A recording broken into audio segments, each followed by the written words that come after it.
Et les gens, je suis de retour. Ah, je suis motivée. Honnêtement, je suis motivée. Une forme de dégoût profond pour ces plateformes, de toute façon. La motivation, elle vient de là. Alors, je m'excuse si c'est soudainement il y a du focus, il n'y a pas de focus sur la vidéo. Je voudrais juste vous donner un exemple. C'est une vidéo que j'ai découverte il y a un an.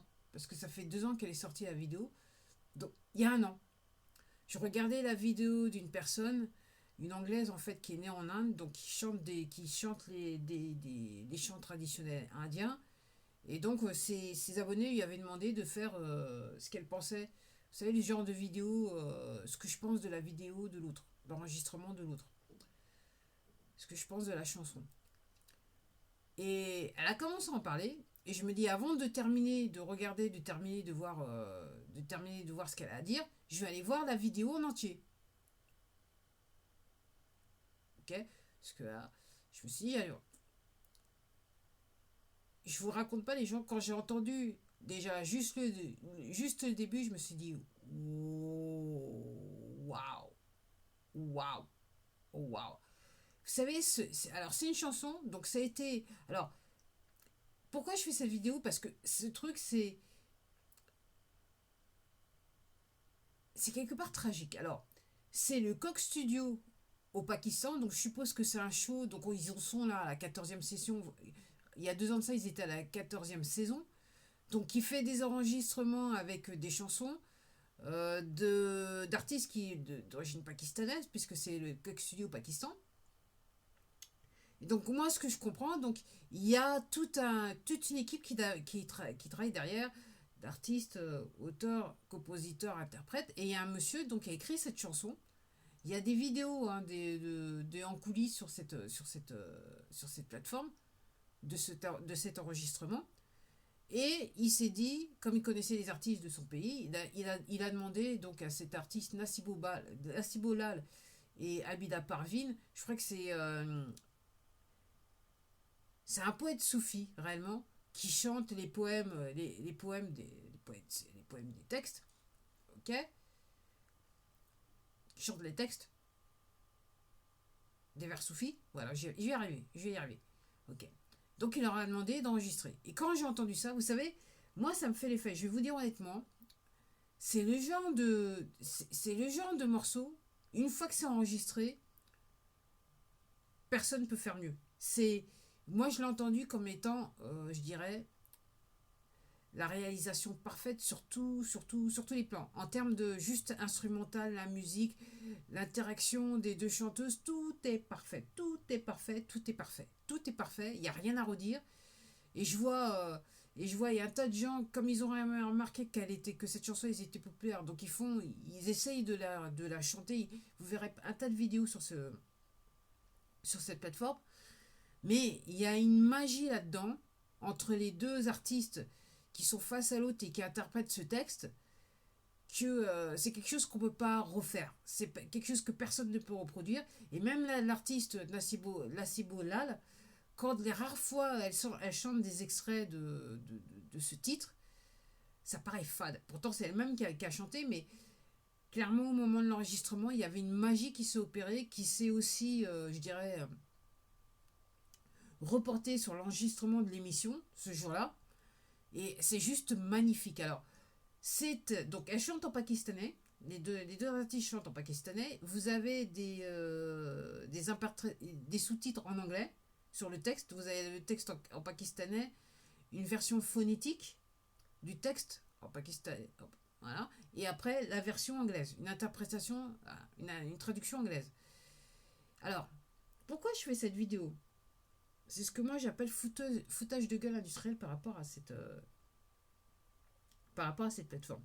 Donc quand j'ai découvert cette chanson, ce titre, il y a plus d'un an, j'ai regardé un petit peu, comme c'était une saison 14, j'ai demandé, mais quels autres artistes étaient sur ce programme ce jour-là. Et je vais vous dire honnêtement, pour moi, c'est la meilleure.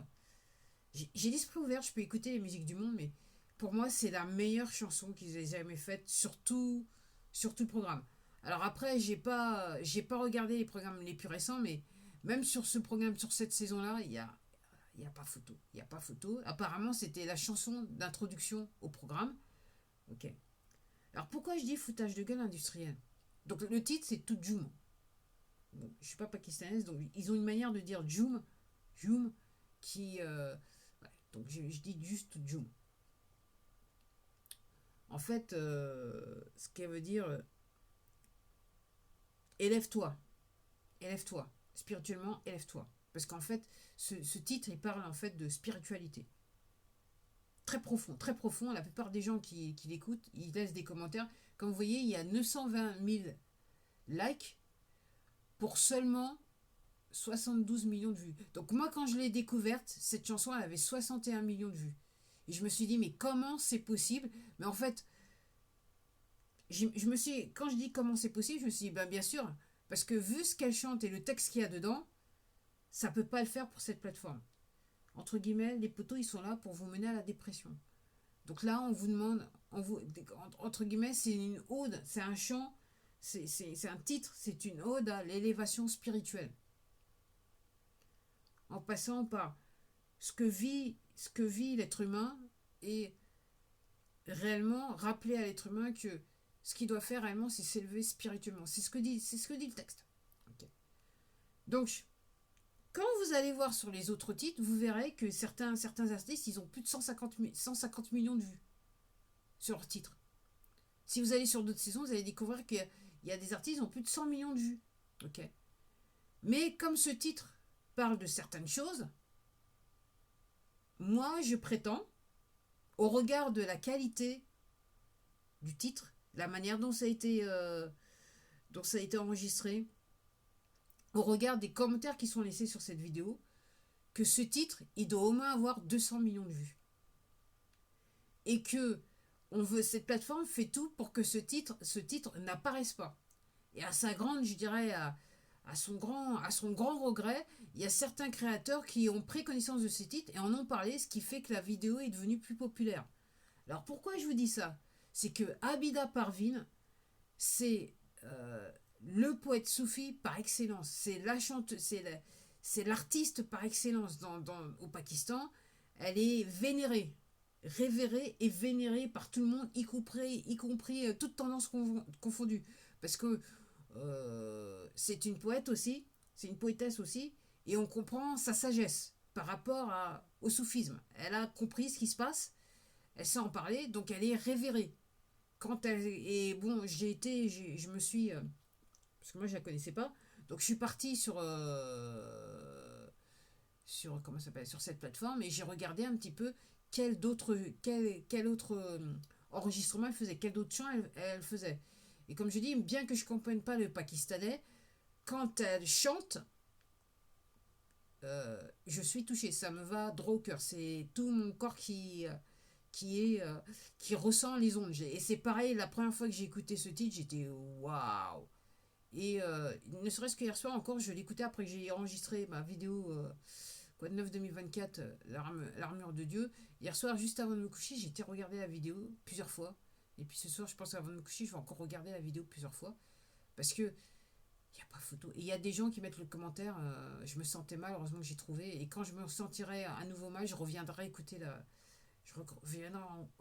écouter à nouveau la vidéo. Donc voilà ce que fait cette plateforme. Donc moi, je prétends que cette vidéo, elle doit au moins avoir 200 millions de vues. Au regard du nombre de likes qu'il y a, au regard des commentaires que les gens laissent, pour moi, elle doit y avoir 200 millions de vues. Mais ces 200 millions de vues, à mon avis, ils sont passés à la trappe.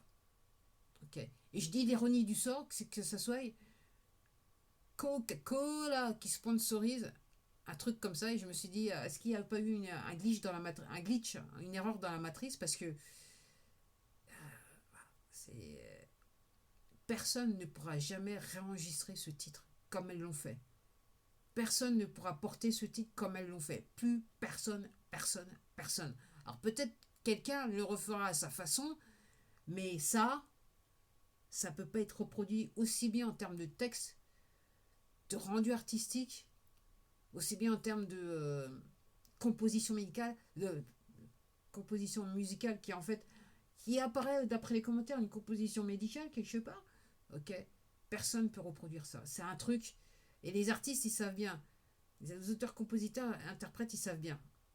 Il y a des titres qui arrivent comme ça, ils viennent de nulle part, et le temps de le dire, en moins de 20 minutes, 10 minutes, ils sont là. Ils sont là, et vous savez intimement que vous n'avez pas besoin de retoucher, vous avez besoin de rien faire, il est là, il faut le laisser tel quel. Si, pour vous, votre 3D, votre ego vous dit qu'il y a des imperfections, vous savez qu'il faut les laisser. Parce que c'est la force du titre. Donc c'est un truc parfait. Et même si vous regardez, donc si vous essayez de retrouver les coulisses hein, du titre, parce qu'ils ont fait des vidéos, la personne qui a travaillé, qui est à l'origine du titre, il sous-entend effectivement que c'est un truc qu'il a fait que... Ok. Il savait, à partir du moment où tout est venu ensemble, il savait. Quand il a composé la musique, il savait exactement que c'était là. Et il savait exactement qui il fallait qu'il demande pour chanter dessus. Donc c'est Nassi Boulal et Abida Parvin. Et réellement, je vous invite à aller écouter ce titre. Tout particulièrement, bah, si vous êtes pakistanais, bah, il n'y aura aucun problème. Mais ça m'étonnerait que vous ne connaissiez pas le titre. Mais entre guillemets, si vous comprenez ne serait-ce qu'un petit peu l'anglais, vous pourrez comprendre un petit peu la traduction hein, qui est mise quand elle chante. Et je vous dis, ok, vous n'avez pas besoin d'avoir la traduction pour comprendre que il y a quelque chose qui se passe quand vous écoutez ce truc. Je vous dis honnêtement, ce truc m'a pris au corps. C'est le cas de le dire, ça m'a pris au corps. Bah voilà, c'était tout pour moi. Et là, réellement, ça sera la dernière vidéo de la soirée parce que là, je crois que mon lit m'appelle, on va dire ça comme ça. Allez, à la prochaine.